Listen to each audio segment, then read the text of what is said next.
আমরা যারা বিবাহিত প্রবাসী দেশে বউ রেখে এদেশে পারিবারিক উদ্দেশ্যে তাদের প্রায় পারিবারিক একটা কলহ লেগে থাকে। তা হলো বউয়ের সাথে কথা বললে আমাদের বাবা মার নামে অনেক অভিশাপ করে, আবার বাবা মার সাথে কথা বললে তারা বউয়ের বিরুদ্ধে অনেক অভিযোগ শোনায়। এমত অবস্থায় স্বামী বা সন্তান হিসেবে মানসিক অশান্তিতে থাকি, কিভাবে সমাধান করতে পারি? সবচেয়ে দরকারি প্রশ্ন এটা, যতগুলো বললাম এর মধ্যে সবচেয়ে দরকারি। কেন দরকারি?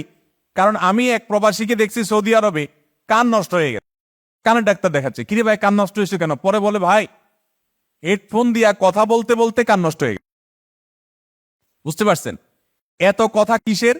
প্রবাসীদের কথা, ভালোবাসা আদান প্রদানের কথা যদি হয় 20 ভাগ আর 80 ভাগ হয় ঝগড়া। আমি বলি এর চাইতে বড় বোকা কে আছে যে টাকা দিয়া মোবাইলে এমবি ঢুকাইয়া বা টাকা দিয়া মোবাইলে ব্যালেন্স ঢুকাইয়া ওই টাকা দিয়া ঝগড়া করে? এর চেয়ে বোকা আর কেউ আছে?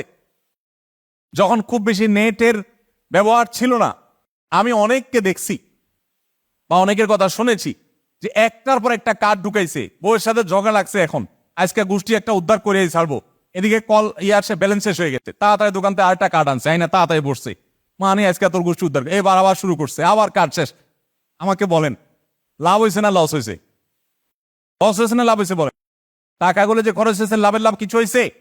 বউ হোক আর মা হোক, ঝগড়া যদি লেগে যায়, বুদ্ধিমানের কাজ হলো বিসমিল্লাতে প্রথম কাজ হলো মোবাইল আগে বন্ধ, কাটা না, একদম বন্ধ, যাতে সেও কল দিতে না পারে।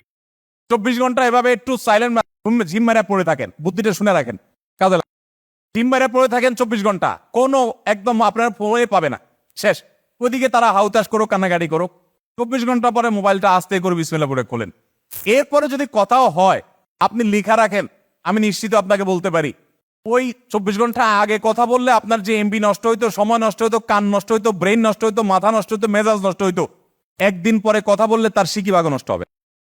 দেখবেন যে এখন ঝগড়া হলো সেটা একটা সিস্টেমের মধ্যে, কারণ 24 ঘন্টার ভিতরে আপনার হিসাব নিকাশ হয়ে যাবে, না রে আমারও তো কিছু ভুল আছে, না আমার ওই কথাটা এভাবে বলা ঠিক হয় নাই, আচ্ছা তাহলে ওইটাকে এইভাবে বলতে পারি। আপনি অনেক যোগ বিয়োগ করার সুযোগ পাবেন। এই জন্য নবী করিম সাল্লাল্লাহু আলাইহি ওয়াসাল্লাম বলেছেন, রাগ আসলে ওই জায়গা ছেড়ে দাও, কারণ তুমি জায়গাটা পরিবর্তন করলে তোমার মধ্যে একটা পরিবর্তন আসবে, রাগটা একটু কমে যাবে, তখন যেটা আসবে ওটা ব্যালেন্সের আসবে, আফসোস করা লাগবে না। খেয়াল রাখবেন তো ইনশাআল্লাহ। তাহলে ঝগড়া শুরু হইলে বউয়ের সাথে, মায়ের সাথে, যার সাথেই হোক, বিসমিল্লাতে প্রথম কাজ কি হবে? মোবাইল বন্ধ করে ফেলা একদম। 24 ঘন্টাতে বলছি, 3 দিন করতে পারলে আরো ভালো, সবচেয়ে ভালো 3 দিন করতে পারলে। 3 দিন পরে খুলবেন, দেখবেন যে আপনার রাগের মিটার, বউয়ের রাগের মিটার, মায়ের রাগের মিটার সব আস্তে করে নেমে গেছে। এবার যা হবে সব দেখবেন লাইনের কথা হবে। প্রবাসীরা অসুখী, এত কষ্ট করে টাকা পয়সা দেয়, এরপরে সুখ শান্তি নাই। বউ তো কষ্ট করে ওখান থেকে, কারণ স্বামীকে রেখে সে দূরে একা একা থাকতে হয়, কিন্তু শান্তি নাই। মার কাছে ফোন করলে বউয়ের বদনামি, আর বউর কাছে ফোন করলে মায়ের বদনামি, পাড়ার পুতার গসায় মরিচের অবস্থা শেষ।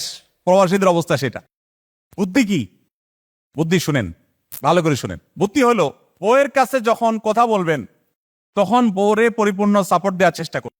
বেশি উল্টাপাল্টা করলে পারলে একটু 2-1 লাইন সংশোধনী দিবেন। আর যদি দেখেন যে না বেশি ওয়াজ করতে গেলে বেলাইন হয়ে যাচ্ছে, মার বিরুদ্ধে উল্টাপাল্টা বললে, আপনি আসে না আমাদের মায়েরা অনেক উল্টাপাল্টা করে না, সব মাও তো ফেরেশতা না, তখন এবার বউরে বলবেন, দেখো আমার মা তো কোরআন হাদিস মা বাবার সাথে অসৎ ব্যবহার করতে নিষেধ করছে, না হলে কি যে করতাম, তোমার এই কষ্ট দেয়, আমার যে কি লাগে আমি যে কিভাবে বুঝাইতাম, আর কি কইতাম, শুধু 1 লাইন বলে দিলাম, বাকিটা আপনারা বুঝে নিয়েন। এইভাবে বউরে পাম্পটি দিয়া প্রশংসা করে, এটা পাম্পটি না আসলে ভালোবাসা জাহির করে বেচারিকে আশ্বস্ত করবেন, তুমি একা পড়ে আছো, তোমার কষ্ট আমি বোঝার চেষ্টা করো, দেখো এই কষ্ট সারা জীবন থাকবে না, আমি আর কবছর থাকবো, চলে আসবো ইনশাল্লাহ, এগুলো থাকবে না। এরকম যদি করেন, আপনার বউ আপনার উপরে 1 লাইনে খুশি হবে না। কি বলবে জানেন? এরকম করলে বলবে কি, আমার জামাইটা, আমার স্বামীটা সোজা সরল মানুষ, কিন্তু লোকটা ভালো, মানুষটা ভালো, তার নিয়তটা ভালো, সে আমাকে ভালোবাসে, কিন্তু সোজা, এই জন্য কিছু বলতে পারে না, নরম মানুষ। একই কাহিনী মায়ের সাথে করবেন। আবার মা যখন ফোন দিয়ে করবে, আরে তোর বউ কি করছে জানোস, কোনো কাহিনী করবেন না, বলেন হ্যাঁ মা কি করছে ক, শেষ করে শুনে নেবেন এমন সব। আরে ক কি মা, এত কিছু করছে?